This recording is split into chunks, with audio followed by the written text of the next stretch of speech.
Fidèles téléspectateurs, et bienvenue à cette émission qui fait la promotion des femmes de valeur. Femme intègre nous a conduit à la ville de Pointe-Noire à la découverte d'une femme de valeur, d'une grande femme. Je pèse bien le mot parce qu'il s'agit de la révérende pasteur Marthe Kwangoulou, bergère de l'église évangélique du Congo de consistoire de Pointe-Noire, avec qui nous allons échanger pour parler de son apport dans la société congolaise et de son ministère. Suivez cet entretien avec particulière attention. Pour les téléspectateurs qui vous regardent, qu'est-ce qu'ils peuvent retenir de Madame Marthe Kwangoulou? Madame Marthe Kwangoulou est pasteur. Je suis pasteur de profession, mariée donc à Monsieur Kwangoulou, que je porte le nom, et mère de 7 enfants. D'accord. Voilà. Comme vous parlez de pastorat, pouvez-vous nous parler un peu de votre appel au ministère, votre vocation? La vocation, vocation. C'est vraiment un chapitre très très vaste pour moi. J'ai reçu l'appel de Dieu très jeune. D'ailleurs, j'ai commencé à l'école de dimanche. Ensuite choriste charismatique, et très jeune, par la prophétie, avec mes parents. Nous étions partis à une retraite spirituelle chez nous ici au pays, en Ngwedi. Et quand on arrive là-bas, c'est le premier à révéler que j'allais être servante de Dieu, c'était le pasteur Ngoulou, paix à son âme. Et c'est lui qui va dire donc à mes parents que le Seigneur m'a montré votre fille sera servante de Dieu. Mais après là, il y a eu beaucoup de choses. Après les études, j'ai commencé même à travailler dans des banques, bien sûr. Et quand la vocation a brûlé, et la finalité, donc, j'ai tout abandonné pour servir le Seigneur. Madame, comment conciliez-vous la vie du couple ou encore la vie au foyer avec la vie spirituelle ou pastorale? Bon, la vie au couple, la vie spirituelle ou bien la vie du pasteur. Et je me dis, j'ai toujours dit, je ne peux pas être bonne servante de Dieu si et seulement si je ne prends pas soin de ma maison. J'ai toujours dit et parlé et répété même à mes enfants, même aux fidèles, ma maison est mon Jérusalem. C'est mon Jérusalem. Et quand j'arrive à la maison, quand je quitte à la paroisse, là où je travaille, j'ai toujours dit à mes fidèles, je vais à la paroisse de Kwangoulou. Et la paroisse de Kwangoulou, c'est ma maison. Comment je fais? Je sais planifier le temps. Le temps du service et le temps de la maison. Je ne peux pas brimer mes enfants ou ma maison pour le service, non. Je ne peux pas aussi brimer le service de Dieu ou les fidèles de Dieu pour ma maison, non. Donc j'essaie un peu d'équilibrer. Quand il s'agit l'heure d'aller au culte, je vais. Quand il s'agit l'heure des réceptions, je vais. Quand il s'agit l'heure des retraites, je vais. Mais tout en sachant que je suis une femme mariée, je dois préparer avant d'aller. Je dois apprêter la table à mon mari avant d'aller. Et question de ce que, quand je suis à l'église, qu'il ne m'appelle pas pour me dire que, écoutez, tu m'as laissé affamée, surtout que je suis mariée à un militaire, un colonel. Donc, ce n'est pas facile. Donc, je sais équilibrer pour ne pas piétiner le ministère de Dieu. Et aussi, ce qui est bien, c'est que mon mari me soutient dans ça. Mon mari, vraiment, il me soutient dans ça. Il connaît, il arrive parfois, oui, en tant qu'homme, peut-être avec les occupations, parfois les conseils de nuit, parfois les réunions du bureau de nuit, je peux peut-être finir un peu en retard, mais je sais comment aussi donner l'information. Et ce qui est bien, c'est que quand c'est comme ça, mon mari vient m'attendre à la paroisse et nous rentrons ensemble. Donc, l'équilibre y est. Il y a l'équilibre, rien ne prend l'ampleur sur l'autre. Et même si peut-être il y avait quelque chose qui allait prendre l'ampleur sur l'autre, bon, si je parle de la prière, mais Dieu me tiendra compte parce que c'est lui qui m'a donné cette famille. Et parlant de votre apport dans la société congolaise, qu'est-ce que les téléspectateurs peuvent retenir? Mais l'apport, c'est vrai que j'enseigne la parole de Dieu, j'éduque les jeunes, j'éduque les mamans, j'éduque les mariés, j'éduque. Mais cela, ça ne suffit pas. J'ai toujours dit, même aux fidèles, là où je suis responsable dans la paroisse, j'ai toujours dit, nous avons eu la grâce par le Seigneur, par le Saint-Esprit, que le Seigneur avait révélé le Salah Sambila, Sambila Salah, c'est-à-dire que travailler, prier, prier, travailler. Et dans ce sens-là, j'essaie aussi d'apporter quelque chose dans la société congolaise parce que je fais mes champs, je fais mes champs, j'ai des hectares de champs, j'ai la ferme, et dans ma ferme, j'ai un peu beaucoup de variétés des animaux que je suis en train d'élever. J'ai les bœufs, j'ai les cochons, j'ai la volaille aussi, donc les canards, les pondeuses, les pintades, et aussi, puisque ma ferme est comme un site touristique, bon, disons c'est un site touristique, et à l'intérieur là-bas, j'ai mis et les parents, j'ai mis et les porcs-épics bien sûr.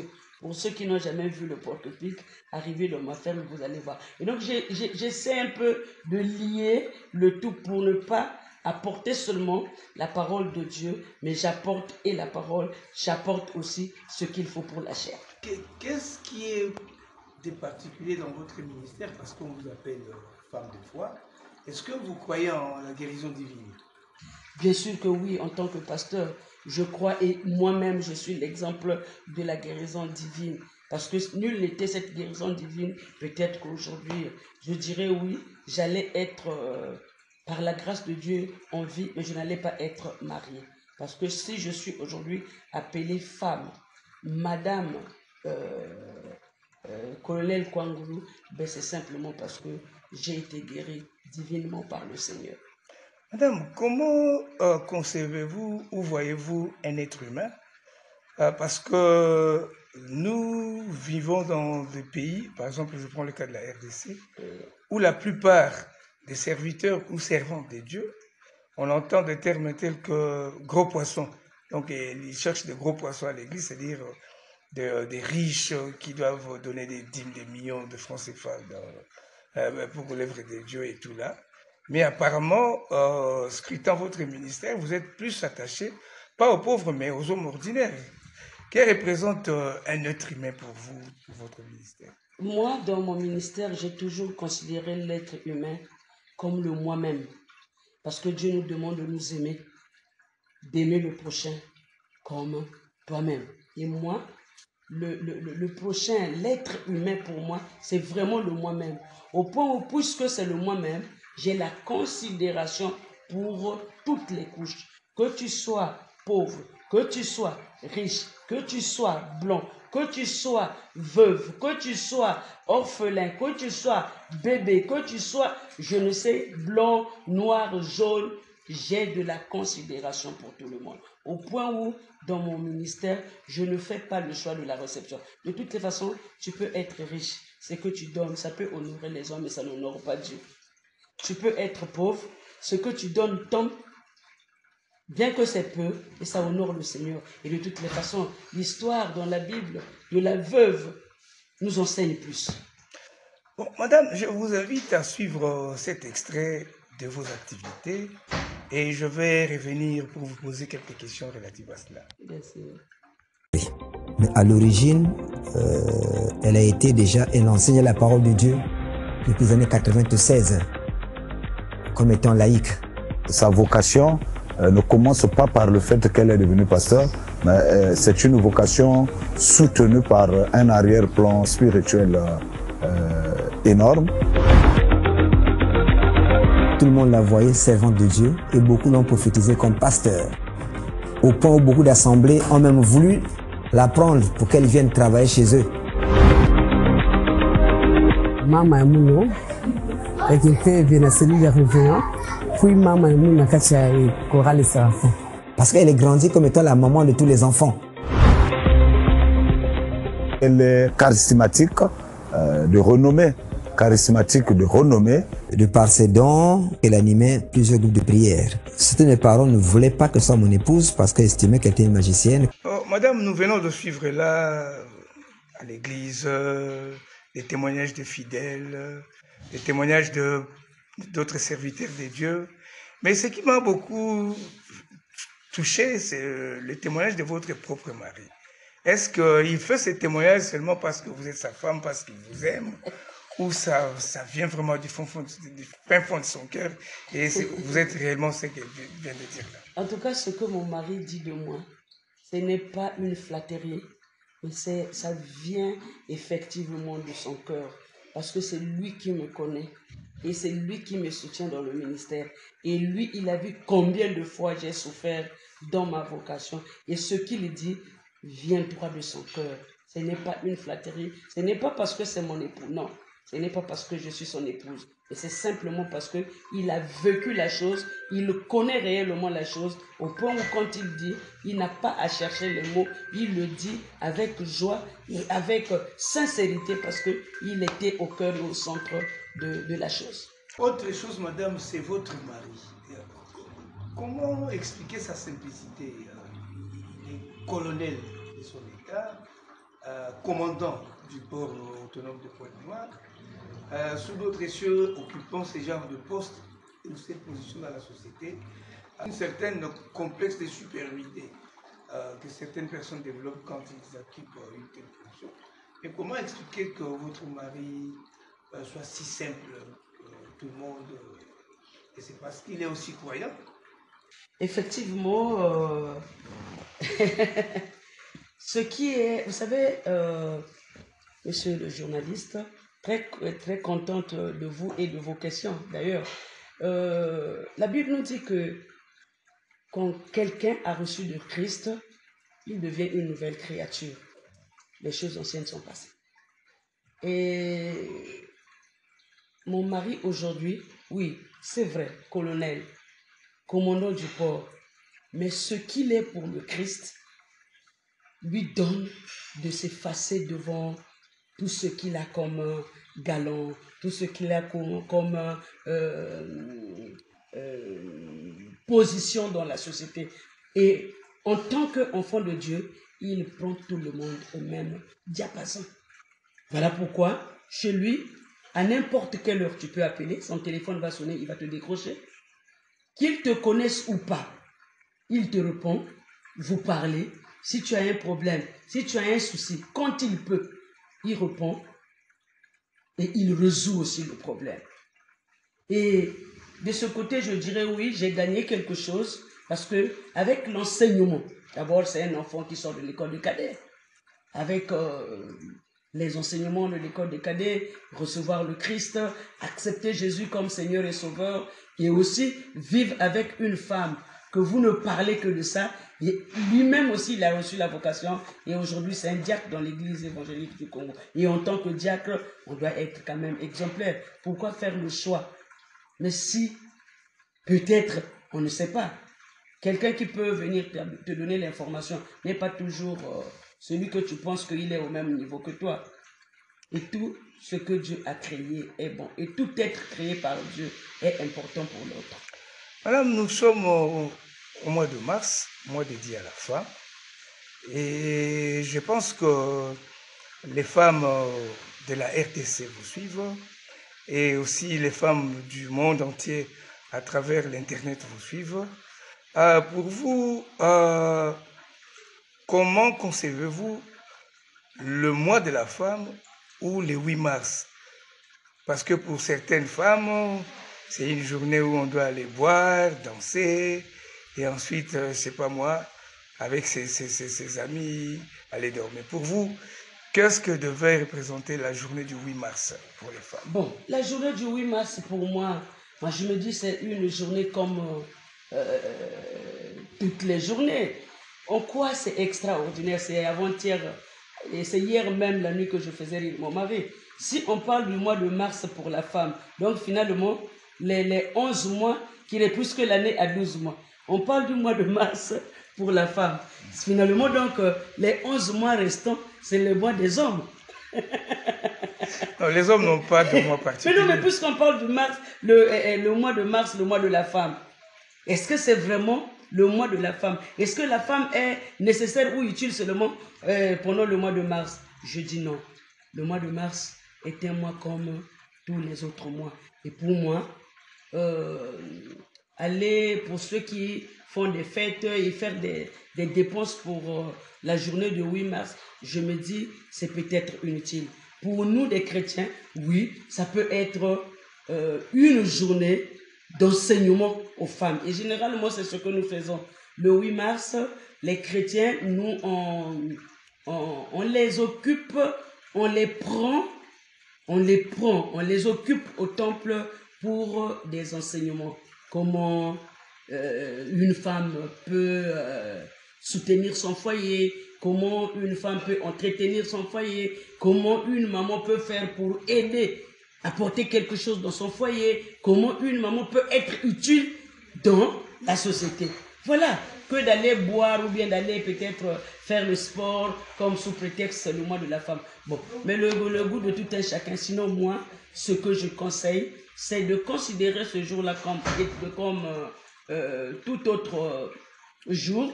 Et aussi, aujourd'hui, avec... bon, je ne parlerai pas, je suis très loin peut-être de parler de l'égalité de la femme ou de quoi. Pour moi, bon, l'égalité à travers la mort de Christ a été déjà plus que Christ nous a considérés tous au même, comme une seule personne. Et donc, fêter cette fête-là, bon, ça dépend de tout un chacun. Mais moi, je conseillerais, au lieu d'aller jeter de l'argent dans des boîtes de nuit, dans des bars, je ne sais, acheter les pains. Et puis, il faut reconnaître aussi, ça devient un jour de commerce, puisque quand on arrive en mars, les commerçants vendent plus les pagnes. Les pains de 8 mars. Donc, pour moi, c'est un jour de commerce. Pourquoi aller donc faire les dépenses inutiles alors que on peut peut-être gagner ce jour-là d'une autre manière? Une femme, madame, la femme est égale à l'homme. Pour d'autres, la femme est un complément de l'homme. Quel est votre point de vue là-dessus? Vous soutenez la thèse qui soutient que la femme est un complément à l'homme ou bien de son égal? Et une égale à l'homme? Non, non, non, moi je dirais que un complément. Parce que, en tant que pasteur, la Bible nous parle dans Genèse que Dieu a fait endormir Adam et il a soutiré la côte d'Adam. Et donc moi, avec mon mari, je suis son complément. Je viens donc compléter la côte qui a été soutirée. On n'est pas peut-être égaux, mais je me dis, je suis son complément. Je viens compléter le vide qui était dans son corps. Et en complétant ce vide-là, donc je deviens, lui il devient complet, ou nous devenons tous complets. Ok, madame, il y a certaines pratiques qu'on voit aujourd'hui aux églises, je veux dire les églises entre guillemets dites de réveil à Kinshasa, où certains pasteurs monétisent les audiences avec les fidèles. C'est-à-dire, vous voulez voir les fidèles, il faut venir avec l'argent. On dit, on ne va pas à l'église la main vide, même quand on va voir les serviteurs de Dieu, il faut avoir l'argent. Et souvent, on voit aussi dans ces églises la façon de prélever les offrandes, alors que c'est biblique les offrandes, mais vous voyez un serviteur de Dieu déterminer ou fixer un montant pour l'offrande. Celui qui a $2000 qu'il arrive, après 2000 c'est 1000, après 500, après 100, après, bon, on termine avec les dollars, ceux qui ont des francs, après offrande de construction, après offrande missionnaire, après tout ça dans le même culte. Est-ce que c'est vraiment biblique? Est-ce que c'est normal, madame? Non, je dirais, rapidement que non, ce n'est pas biblique. Ce n'est pas biblique. La Bible nous parle même que l'argent est le maître des mots. L'argent est le maître des mots. L'argent détruit. L'argent amène beaucoup de choses. Au point où dire à un fidèle, bon, il y a la bénédiction. Oui, moi, effectivement, nous entendons ça. Il y a la bénédiction de $1000, la bénédiction de $5000, la bénédiction. C'est Dieu qui donne la bénédiction. La bénédiction de Dieu, il donne sans quelque chose. Il donne selon le cœur de l'homme. Et je ne suis pas d'avis avec les serviteurs pour recevoir quelqu'un, il faut payer de l'argent. Mais écoutez, la Bible nous dit, vous avez reçu gratuit, donnez gratuitement. Et c'est toujours bien quand quelqu'un arrive, tu le reçois, tu l'écoutes, tu pries pour lui. Après, ce que le Seigneur fera, si la personne pense que je vais rendre grâce à Dieu en remettant quelque chose au pasteur, ça c'est autre chose. Mais dire qu'il faut demander, il faut peut-être aller, non. Ça, franchement, en tant que servante de l'Éternel, je déconseille ça à mes collègues, serviteurs, servantes qui le font. Ce n'est pas de Dieu. C'est vraiment pas de Dieu. Jésus a demandé quoi? Il est allé jusqu'à la croix gratuitement. Quel devait être le comportement des femmes de manière générale, dans un pays en guerre tel qu'en République démocratique du Congo? Mais dans un pays en guerre tel que la République démocratique du Congo, nous, les femmes, vous savez que quand la femme se lève, il y a quelque chose de bien. Ce que je peux dire, c'est vrai que la situation de la RDC nous tracasse tous, et au point où dans les cultes où nous faisons, on a l'habitude de prendre, après les cultes, des moments de prière pour nous intercédons pour la RDC. Et ce que je peux dire aux femmes, c'est de se lever dans la prière, c'est de s'agenouiller, c'est de crier à Dieu, Dieu qui écoute les cris. Il a écouté les cris des enfants d'Israël. Pourquoi il ne va pas écouter les cris des enfants de Kinshasa? Et je crois que Dieu a un plan. Il ne va pas abandonner ce peuple-là. Je crois que Dieu fera. Et je sais aussi qu'il est en train de faire. Parce que s'il n'était pas en train de faire, avec tout ce que nous écoutons, peut-être que le pire allait être. Et je sais aussi que Kinshasa, c'est un pays béni de Dieu, avec autant de talents, que ce soit en matière des cantiques religieux, que ce soit en matière des serviteurs, que ce soit en matière des prédicateurs. Moi, j'ai la foi que le Seigneur ne va pas abandonner ce pays, et la main de l'Éternel est là. Et aussi, il faut reconnaître que là où il y a la chose de Dieu, le diable ne peut pas laisser tranquille. Et ce que j'encourage maintenant en tant que pasteur, c'est demander au peuple de Kinshasa de se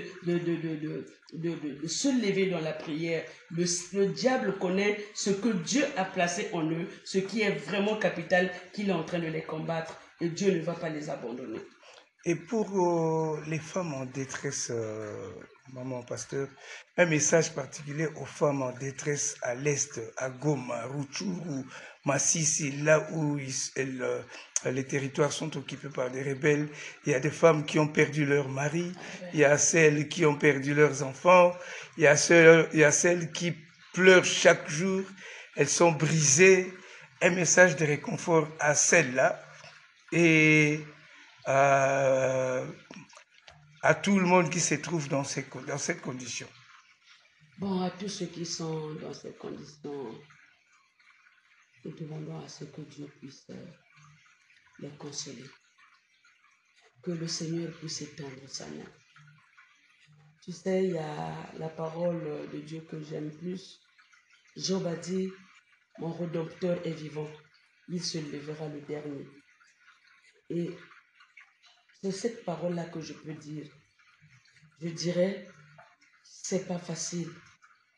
C'est difficile pour eux. Mais leur Rédempteur Jésus est vivant. Il se lèvera le dernier. Même s'ils ont perdu les enfants, il se lèvera pour faire justice. Même s'ils ont perdu les biens, il se lèvera pour faire justice. Même si les hommes de ce monde ne veulent pas faire la justice, mais Dieu seul fera la justice. Parce qu'il dit, à moi la vengeance, à moi la rétribution. Un souvenir inoubliable dans votre vie. Aïe. Le souvenir que je ne peux pas oublier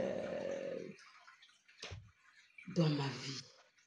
Il y en a tellement. Bon, ben, il y a quelque chose que je ne peux pas oublier. Je vous l'ai dit, c'est ce que Dieu a fait pour moi. Si je suis servante aujourd'hui, c'est parce que j'avais reçu la grâce de Dieu. C'est parce que j'ai reçu la guérison divine de Dieu. Et ça, c'est ce qui m'a marqué parce que j'ai été opéré par Dieu à travers un songe. Parce que la médecine déjà avait déclaré que je ne pourrais pas me marier, je ne pourrais pas avoir les enfants, parce que mon état, avec le mal de dos que j'ai commencé à souffrir très jeune, on avait déjà dit que c'était impossible que je puisse me marier, c'était impossible que je puisse avoir les enfants. Et il fallait pour le faire aller en Europe. Or que moi, je n'avais pas des parents aussi riches pour m'amener en Europe. Et j'avais pris le moment, le temps de demander à Dieu, Seigneur, si tu m'as appelé à te servir, guéris-moi de cette maladie. Je suis né, je te bénis parce que tu m'as donné les parents pauvres qui ne sont pas capables de m'envoyer en Europe, mais toi tu es capable de m'envoyer en Europe. Un message particulier pour clore cette émission à toutes les femmes de la République démocratique du Congo, aux femmes de votre pays, République du Congo, et aux femmes du reste du continent qui suivent cette émission, par exemple, sur YouTube aussi. Bon, à toutes les femmes, je dirais, la Bible nous dit, une femme, celui qui trouve une femme, trouve le bonheur. Je dirais que toutes les femmes sont dans ce monde un bonheur que Dieu a donné. Et ce que je peux encore ajouter à cela, que le Seigneur nous donne, nous femmes, d'être debout dans la prière, nous femmes, d'apporter l'évangile de Dieu, nous femmes, d'annoncer l'évangile de Dieu, nous femmes, d'aller au-delà des frontières pour apporter la parole de Dieu. Voilà ce que je peux dire à toutes les femmes. Et je dirais que toutes les femmes, partout là où vous êtes, soyez bénis, soyez bénis, soyez bénis. Vous qui avez reçu la grâce de porter les hommes dans vos ventres, les hommes qui aujourd'hui sont peut-être en train de voir que les femmes ne sont que des êtres peut-être de basse classe ou des êtres à négliger. Mais je vous dis, femmes, levez-vous et apportez la bonne nouvelle à ceux qui n'ont pas encore reçu. Fidèles téléspectateurs, c'est avec ce message adressé aux femmes que nous mettons un point final à cette émission. Merci de l'avoir suivi. Si vous êtes femme intègre, notre numéro est sur votre petit écran. Appelez-nous pour que nous puissions aussi faire la promotion de ce que vous faites et de votre contribution dans la société. Quant à moi, je vous dis au revoir et à la prochaine.